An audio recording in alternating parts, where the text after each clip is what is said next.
pertama perlu kami sampaikan bahwa pada hari ini kami sudah melakukan suatu pemeriksaan awal sebagai pelapor terhadap laporan polisi yang beberapa waktu lalu sudah sampaikan. Ini artinya kita membuka suatu pemeriksaan terkait dengan material yang ada dan disampaikan oleh si pelapor. Yang lain barangkali yang mau ditanyakan? Per kapan Bang dilaporkan Bang? Melaporkan Tanggal 18. Ya, kita tanggal 18 Agustus. Bang tadi bawa bukti apa aja Bang? Ya. Jadi pemeriksaan pada kali ini tentunya akan menggali materi-materi yang terjadi di dalam dugaan kasus pidana yang mungkin dapat dituangkan dalam pasal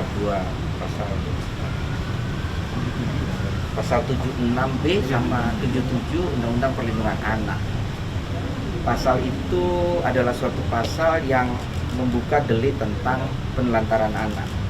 Artinya pemeriksaan kali ini sebenarnya ada fakta baru yang terungkap di sini ya, yang mungkin sebelumnya belum dapat diungkapkan. Jadi persoalan ini adalah suatu persoalan yang murni tentang anak, yang mana anak yang dilahirkan ini mendapat penelantaran dari ayahnya, apakah itu ayah biologis atau ayah kandungnya, seperti itu ya. Nah, di mana titik tujuh daripada masalah ini?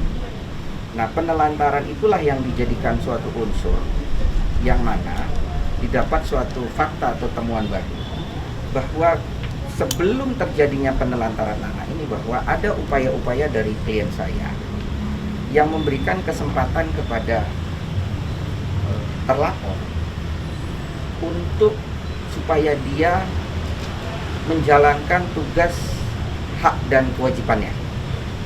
Nah, ternyata di dalam pemeriksaan itu terbuka suatu fakta baru bahwa ketika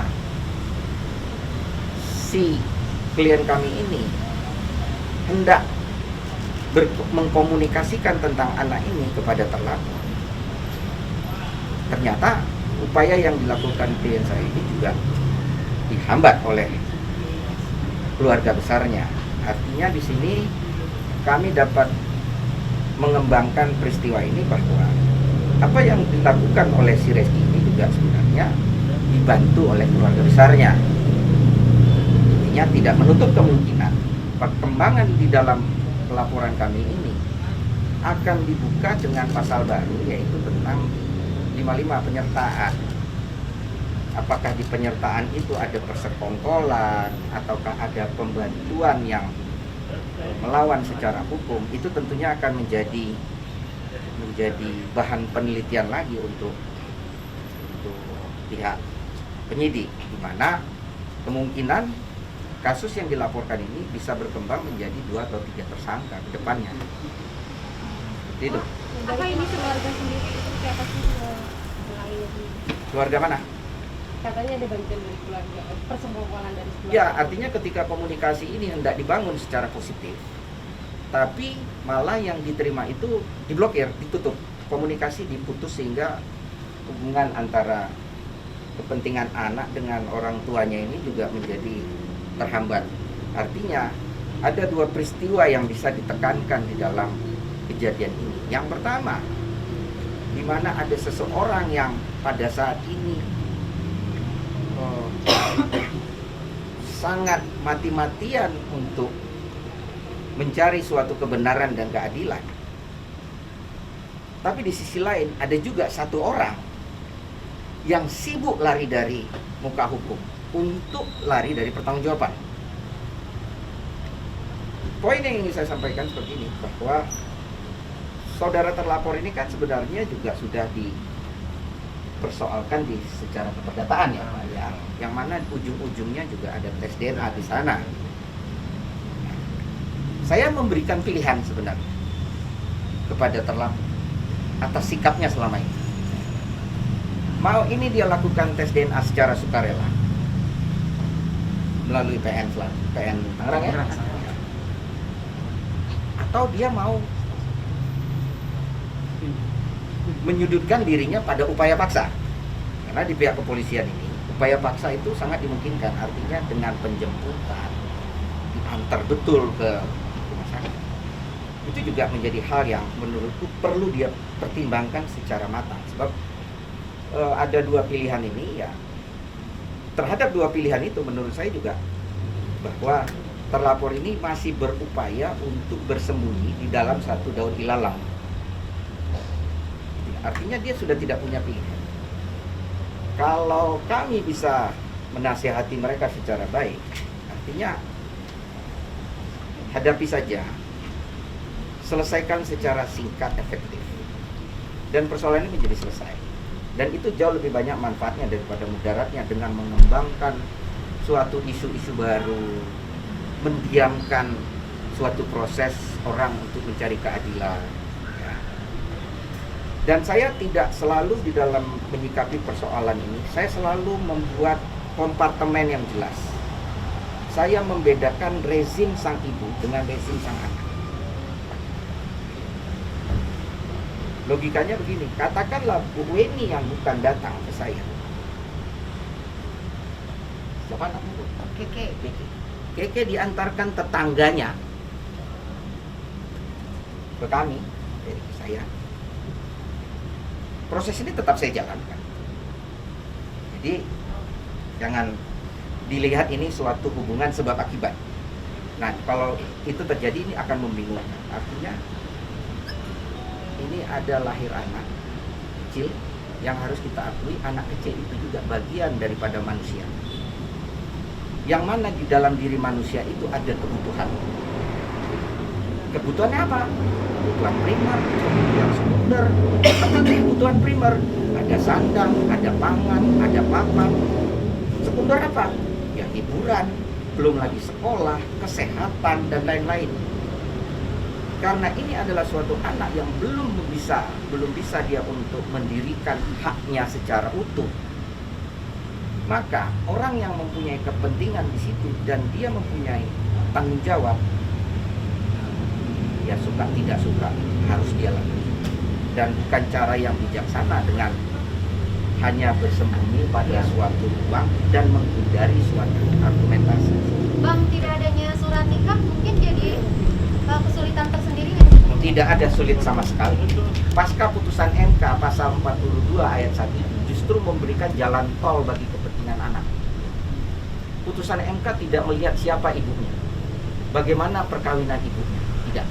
Selama anak ini ditelantarkan, maka secara keperdataan sang laki-laki yang mempunyai bagian dari darah dan daging anak itu harus dipaksa dan ditarik untuk bertanggung jawab. Baik Pak, Mbak Weni. dengan hasil DNA nih yang belum terbukti, nah bagaimana nanti jika tidak terbukti? Saya agak kurang yakin bahwa ini tidak terbukti. Ya, kenapa? Klien saya sedari awal sudah mengedepankan tes DNA.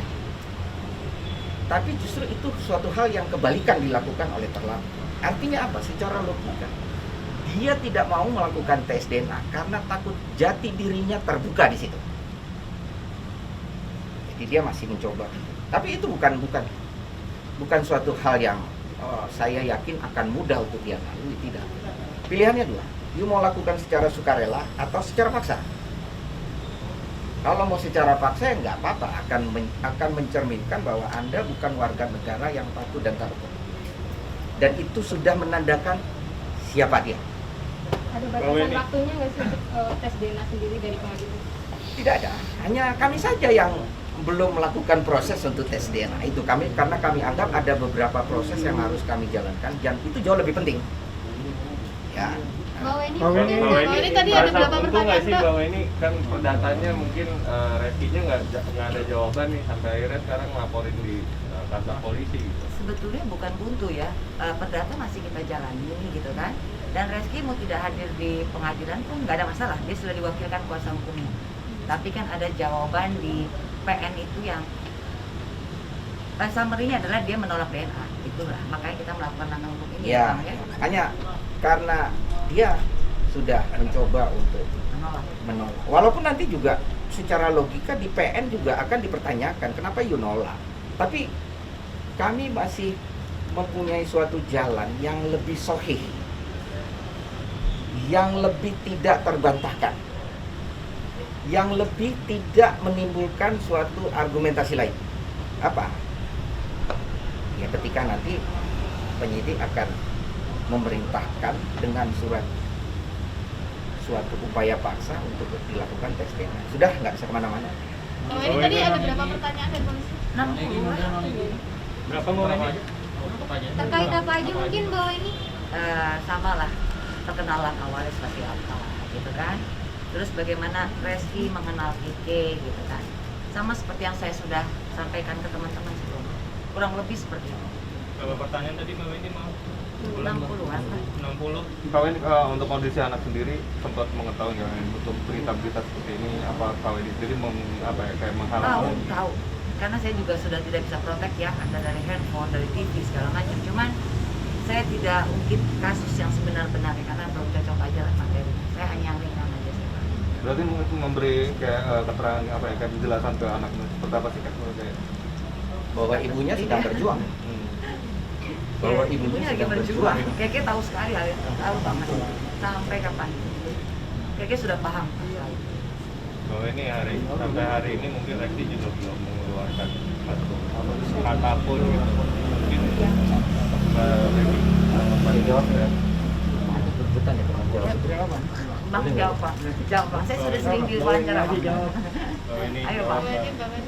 Sebenarnya dengan si Reski tidak menanggapi satu hal yang sifatnya itu dari sisi konfirmasi atau jawaban itu sudah menunjukkan bentuk keputusasaan dia dalam menyikapi persoalan ini, sehingga tidak tahu apa yang mau dilakukan. Mungkin menurut dia hal yang paling baik pada saat ini adalah diam. Mungkin diam itu emas kali Bang. Tapi bagi dia. Tapi di sisi lain bisa juga diam itu sudah mengkonfirmasi bahwa itu adalah iya. Bukan emas ya. Bukan mas. Bahwa ini ada sebetulnya gini ya, saya bilang dari awal bahwa yang tahu persoalan ini tuh banyak. Dari awal saya bilang kalau teman-teman ingat bahwa ini bukan rahasia lagi. Itu mungkin teman-teman lama saya yang bersimpatik ya, siapa sih ibu-ibu yang tidak tergugah hatinya? Siapa sih, ini banyak juga perempuan kan, pasti punya hati nurani. Tanpa perlu saya cari tahu siapa, masih mereka bersimpati pada Keke. Udah pasti saya bisa pastikan itu. Jadi nggak ada masalah buat saya. Selama itu masih dalam kebenaran ya, bukan fitnah. Kak Weni sendiri sempat ada kayak supportnya dari Keke sendiri untuk perjuangan ini Oh pasti. sering, anak saya sering nitipin surat di tas. Iya. Kayak gimana kata-kata? Ada nggak? Sarangeo katanya kan. Lihatin ke depan. Ini adalah tulisan jujur anak ya. Ya anak nggak pernah bohong, anak itu selalu jujur bu. Iya betul. Yang bohong itu orang besar. Iya, emang gitu. Ya. Itu gambarnya senyum ya? Iya, mama tuh malaikat katanya dalam bahasa anak kecil. Jadi kalau anak kecil bilang saya ganteng, saya pasti ganteng tuh, karena dia jujur. Kalau orang besar saya masih tanya lagi, bohong dia. Saya sempat diskusi ya masalah satu psikolog ya tentang ini juga bahwa sebetulnya masih dalam rahim pun anak itu mengingat memori. Jadi sebetulnya dalam alam bawah sadarnya anak itu tahu memori tentang siapa ayahnya. Tapi karena banyaknya memori lain yang masuk jadi kan ketutup gitu kan, itu normal ya. Tapi Keke sendiri ya masa kecilnya dia sebelum dia tahu masalah ini dia sempat bilang, mama aku dipangku ya sama artis dan itu bikin saya apa ya ngenes lah sebagai ibu gitu kan. Waktu Keke masih umur 4 atau 5 tahun masih kecil, 5 tahun kalau nggak salah. Sekarang kan dia sudah 8 tahun, sudah mulai lebih mengerti. Sudah mau 9 malah Keke. Bahwa ini mungkin agenda selanjutnya apa enggak? Kita ikutin proses hukum aja. Bukti kuat yang Kalau dibawa. bukti tadi kita sudah ada surat informasi, ya, baru standar lah, bukti belum terlalu banyak yang diminta, baru bukti awal aja diminta, terutama somasi kita kepada pihak tergugat. Terlapor mungkin akan dipanggil kapan? Nanti diagendakan sama itu mah kewenangan dari pihak penyidik ya, bisa ditanya langsung. Tapi yang jelas pasti dia dipanggil. Iya. Bang, mungkin pasal yang disangkakan apa sih? Tadi pasal 76B sama pasal 77. Undang-Undang Perlindungan Anak. Itu. Tapi tidak menutup kemungkinan akan dibuka pasal baru. Iya. Tergantung nanti pemeriksaan materinya gimana. Iya. Karena bisa juga nanti materi ini muncul ketika dia diperiksa. Ketika dia diperiksa, ini bisa muncul ada pengembangan. Tapi ya, saya nggak boleh terlalu bicara banyak soal itu. Biarlah mereka yang Iya. punya kewenangan. Bang, konsekuensinya apa kalau misalnya Reski nggak datang lagi juga kalau misalnya dipanggil? Tetap berdiam. Tetap diam. Jemput paksa lah Pak. Maksa ya? Ya. Ya, saya berharap dijemput paksanya siang, jangan malam hari. Iya. Kalau malam hari perlu izin RT, Bu. Oh iya. Kan kejahatan udah dibedain, siang sama malam kan udah gitu.